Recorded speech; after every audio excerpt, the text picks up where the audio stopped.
The sanctity of human life is under assault. Find out how and what you can do about it in this edition of Life Matters with Brian Johnston. Brian Johnston is the Western Director of the National Right to Life Committee. He has served in many capacities while advocating for innocent lives, as California Commissioner on Aging, as Chairman of the California Pro-Life Council, on the board of the National Legal Center for the Medically Dependent and Disabled. And now here's our host, Brian Johnston. Hi, I'm Brian Johnston, and I'm your host of Life Matters, the program where we explore life, culture, and the battle of ideas. And this battle really is on. It's happening all around us. If you're not ready for it, the ideas that the television, the radio, the newspapers, and in some cases, maybe your friends and neighbors are repeating into your ear, ideas that are not actually based in fact. You know, in the right to life, we base our position in objective facts. That's right, self-evident truths. That's the basis of our nation, and it's the proclamation that the founders made that they would base the laws of this nation in. So in talking about the abortion issue, let's look for a bit at where abortion laws came from before Roe versus Wade. English common law.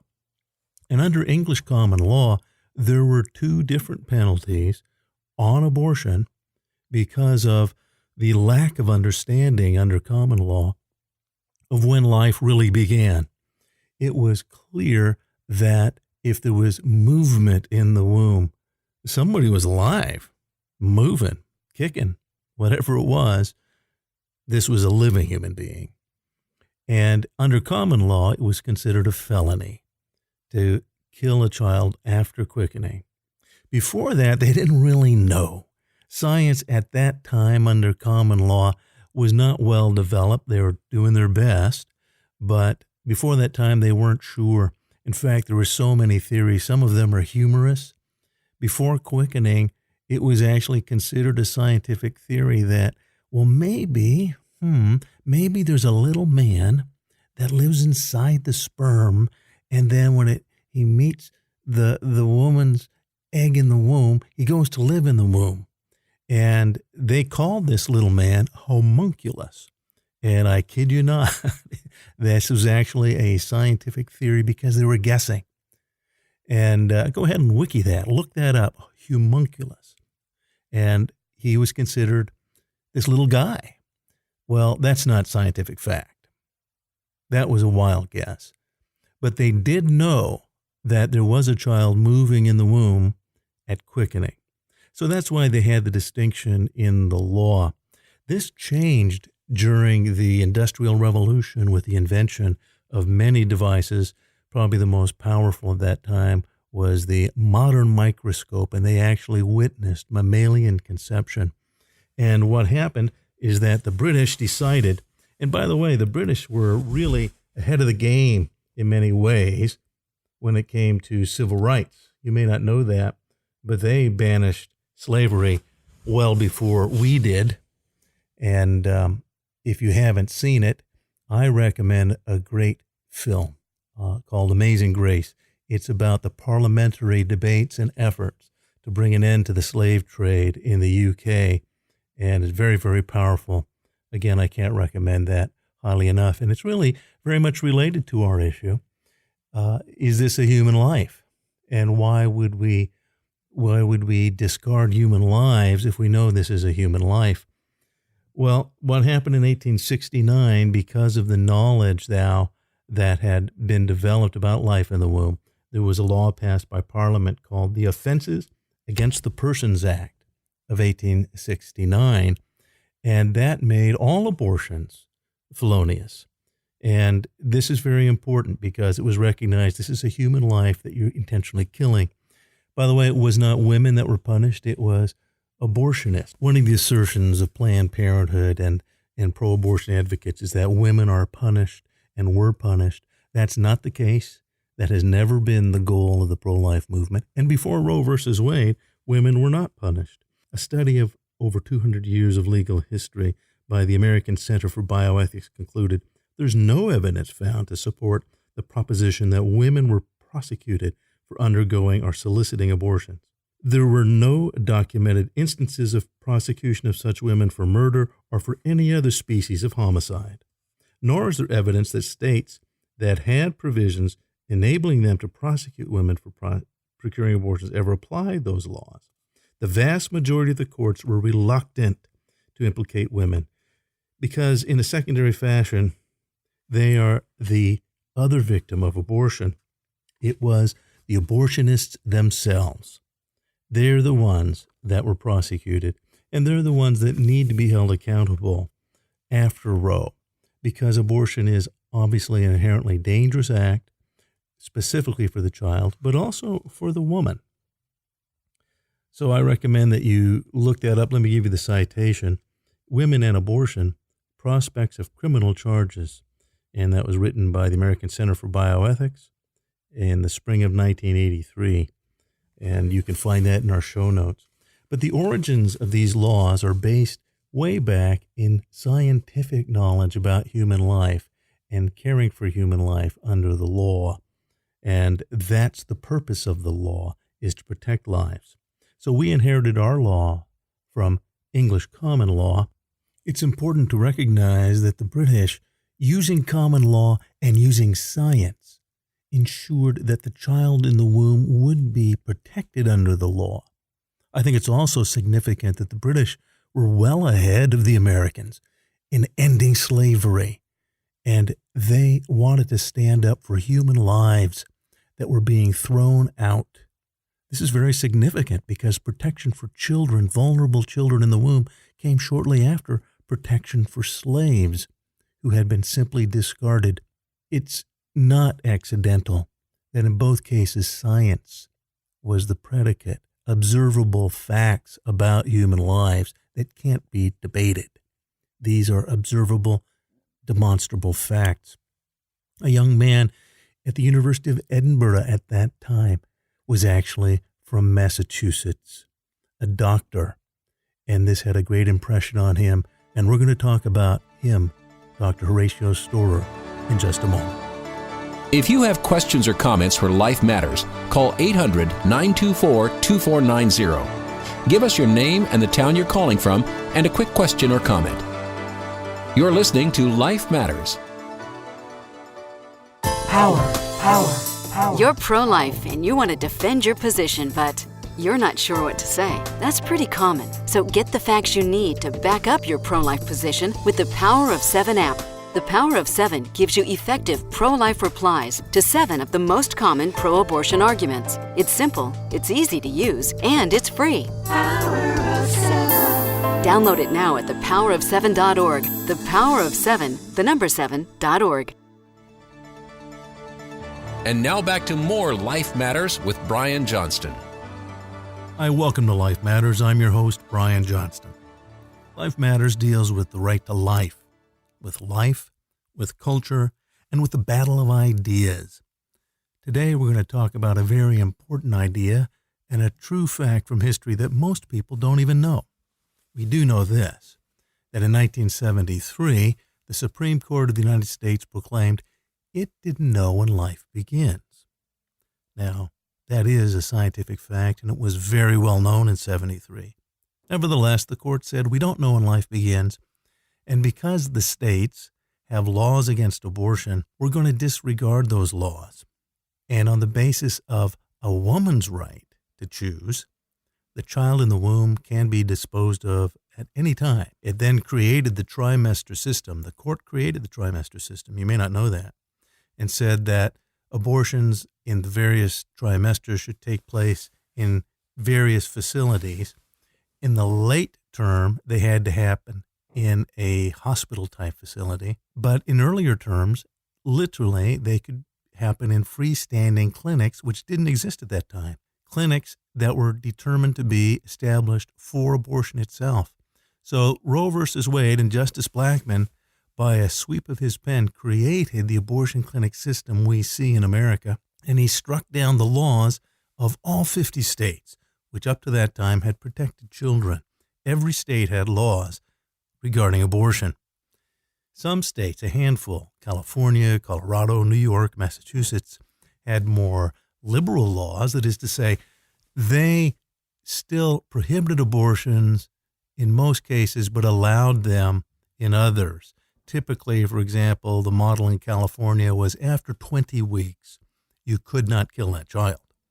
Before 20 weeks, you could if you had a pretty good reason. And you've heard that standard reason. It's a litany you'll hear used a lot.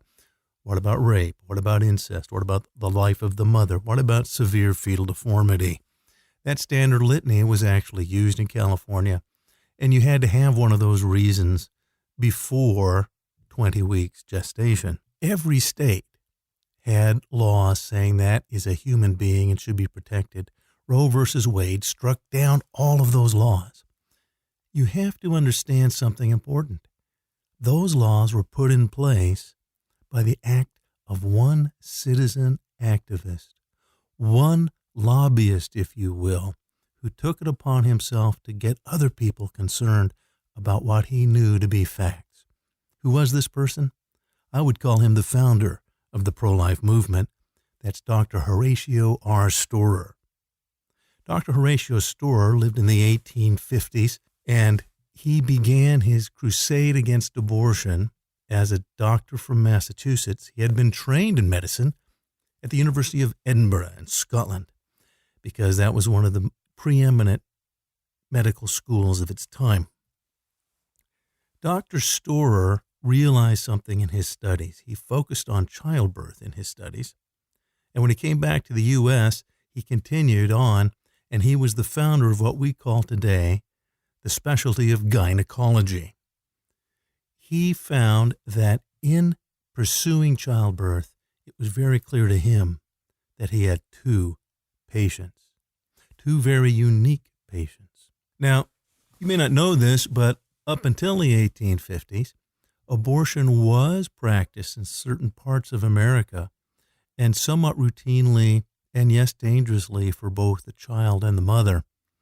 And just as the liberalized abortion laws after Roe v. Wade, there was the idea that at a certain point, and it's called quickening, at a certain point after quickening, oh boy, we probably shouldn't be killing this kid. Quickening is the moment that the movement can be felt in the womb. And again, that's arbitrary, but that means at about that time, we know that kid's alive. Before that, they weren't quite sure. And therefore, they allowed abortions. And Horatio R. Storer realized something. I want to put this into context and what was going on in the 1850s.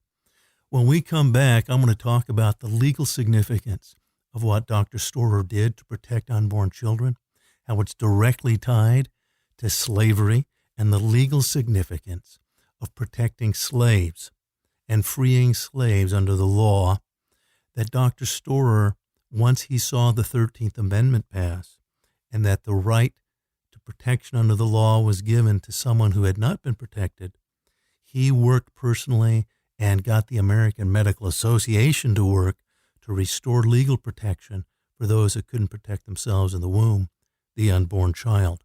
We'll be back in just a minute, and you'll be fascinated by how he did this, because it's an example of what you and I need to do to protect those that can't protect themselves. Life Matters continues after this. Hi, I'm Kevin Sorbo, and I was very excited when I heard about LifeFest Film Festival. LifeFest is the film festival dedicated to showcasing films that affirm the intrinsic worth of innocent human life and the profound significance of each life. One seemingly insignificant person can in fact change the whole world in which he or she lives. That one singular life ends up being of vital importance. I'm so glad to hear that you are cherishing that in this film festival and are committed to artfully and creatively protect the lives of those who can't possibly promote themselves. Life Film Fest is dedicated to bring the message of life to Hollywood and to our culture. Go to lifefilmfest.com and get your tickets now. That's lifefilmfest.com.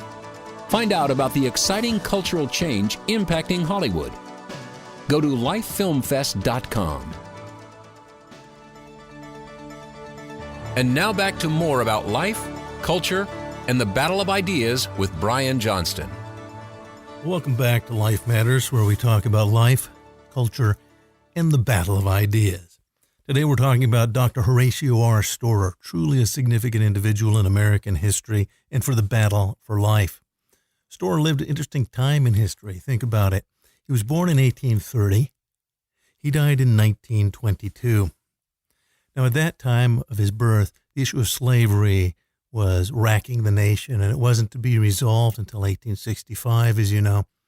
But the idea that there could be a human being who was considered less than a human being under the law was something that was in front of the American people. And it was addressed by the 13th Amendment in 1865. The law needed to address the humanity of what had been considered mere slaves. Dr. Storer was dealing with a very similar issue. You see, Dr. Horatio R. Storer, he was a Boston physician. He was educated in Edinburgh, the finest medical school of its time. Dr. Storer came home to Massachusetts, continued his practice, and it became obvious to him that there was something wrong in American medical practice. Some states had laws regarding abortion. Those laws said that after quickening, you shouldn't kill the child in the womb. Quickening was a very crude scientific observation that there was a human life inside the womb because it could be felt. The child kicked. That's typically what we assume in the first dramatic action. If you know anyone who's been pregnant, if you've been pregnant, the kicking of the child is a pretty clear indication somebody's alive in there. But Horatio R. Storer, as a scientist, knew much more, that the child was alive before that. You see, in 1836, science had already revealed the beginning of life. And in 1973, when Justice Blackmun issued the Roe v. Wade decision, which struck down the laws of all 50 states, he, just in passing, said, "We don't know when life begins." Well, that's what polite people would call a lie. It is known when life begins.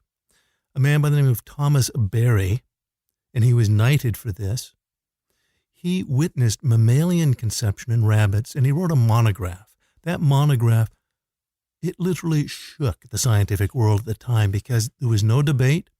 It was an objective fact that life begins at conception.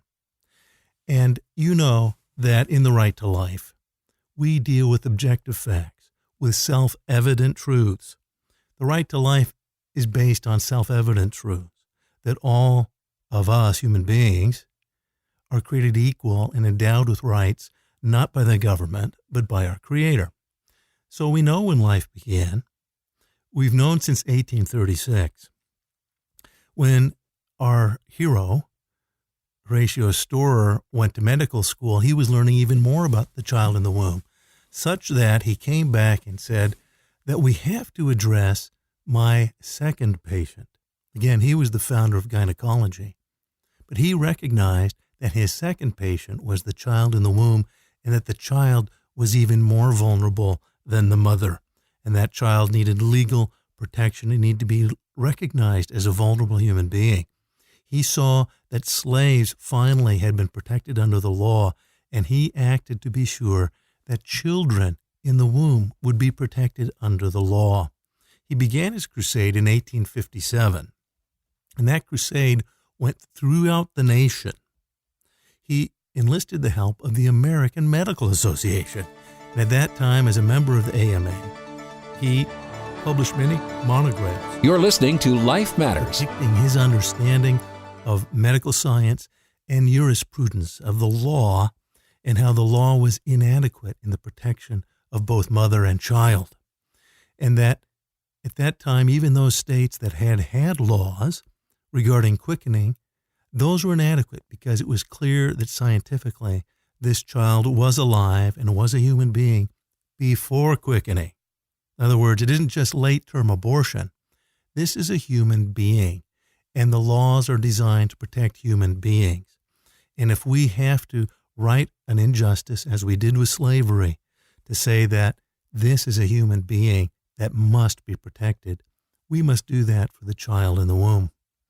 Dr. Storer went state to state because that's where the abortion laws are. And most laws, by the way, do take place state by state. And now back to more Life Matters with Brian Johnston. Dr. Storer did not go and present his faith, his belief, his opinion. He presented objective facts regarding that child in the womb. He presented what he knew to be the scientific evidence of that child and his second patient. He knew that abortion laws were necessary. At that time, he succeeded. By 1860. He had already gotten several states, and by 1868, all of the states at that time passed laws against abortion and criminalizing the act of killing that child in the womb. Those were to stay in effect, and as each state came into the Union, they also adopted laws that protected the child in the womb because of the work of Dr. Horatio R. Storer. It was in 1973 that those laws were struck down. See, that's where the laws came from the use of science, from the use of fact, and by the active civic involvement by a caring individual that demonstrated that this was a human being. His job was not to go and to tell people what his belief was. His job was to go to state legislators and explain the scientific facts and the need to protect that clearly, undisputably human being that was being killed in every abortion. That's an example for us. And here at Life Matters, we want to remind you that you have a job in this battle of ideas. We're going to see Roe versus Wade overturned. But what that's going to do is return once again the right to states to again protect those within their borders. You're going to have to work hard. You're going to have to use facts. You're going to have to be a conscientious, involved citizen who, yeah, we've all got other things to do. Dr. Horatio Storer had his practice, but he set that aside in order to correct an injustice. The Right to Life movement is made of people like that, not just doctors, but people from many backgrounds who realize a great injustice has taken place when we kill human beings that are vulnerable. Because if we don't stop that injustice, greater and greater injustices will come to pass. I want to invite you to read more about Dr. Storer. Go to lifematters.life. You can also see some of the show notes there. And do your research. Make sure you're prepared for the battle of ideas and ready to bring an answer when people ask you why we should care about those who cannot protect themselves. If you have questions or comments for Life Matters, call 800-924-2490. Give us your name and the town you're calling from and a quick question or comment. Here's a question we received from a listener. Hi, this is Brenda calling from Elko, Nevada. I don't understand voting on the right to life. I'm uncomfortable voting on a single issue. Well, thanks, Brenda. That's a great question. We hear that a lot. But you have to think about what's really at stake in voting. You know, we talk about the battle of ideas, and what politics is really, it's about policies. So voting is where you can allow ideas to have the greatest consequence. And all of us do have ideas that we hold dear, or we should. We should think about it. Sometimes people do just vote with their passing emotion. They decide based on what they had for breakfast how they're going to vote, or they like the person's name, or that they had a pretty picture. But real politics and real policy and real voting in a free republic has to do with voting on the basis of ideas and the kind of policies a candidate will put into effect. It's an American tradition. In fact, if you think about it, the American Republic was founded basically by single-issue voters that said they wanted representation. Remember, no taxation without representation was a founding premise of us starting our nation, and it's continued throughout our history. I was once asked by a reporter why we were justifying single-issue voting, because there's just so many issues. And yeah, there are a lot of issues, but all of us have a hierarchy of issues. Some issues are more important than others, and they should be. Again, you need to think about what matters. I asked this reporter, I said, look, what if you had a candidate that you really liked, was well-spoken, was right on all the issues across the board, except for one. Just one issue where they disagreed with you. And this particular reporter said, well, I don't think that would matter that much. I said, yeah, but what if the issue was freedom of the press? What if this favored candidate that you really like was opposed to freedom of the press? As a reporter, you would support that candidate? And he stopped and he said, yeah, I see what you mean. In reality, all of us have a bottom line. And if you don't have a bottom line, you haven't been thinking long enough about it.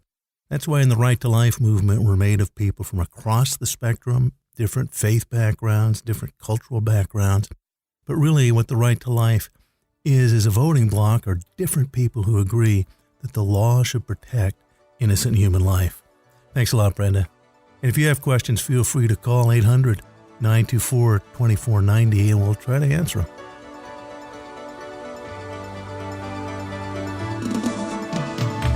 If you have questions or comments for Life Matters, call 800-924-2490. Give us your name and the town you're calling from and a quick question or comment. Learn more about everything in today's show online at lifematters.life, where you'll find all the resources you need to protect life. Life Matters is a production of the California Pro-Life Council, the state affiliate of National Right to Life. Wherever you are in the nation, you can find out more at National Right to Life. You can find vital pro-life information and also find the access to your state and local Right to Life affiliate. Get informed and get involved.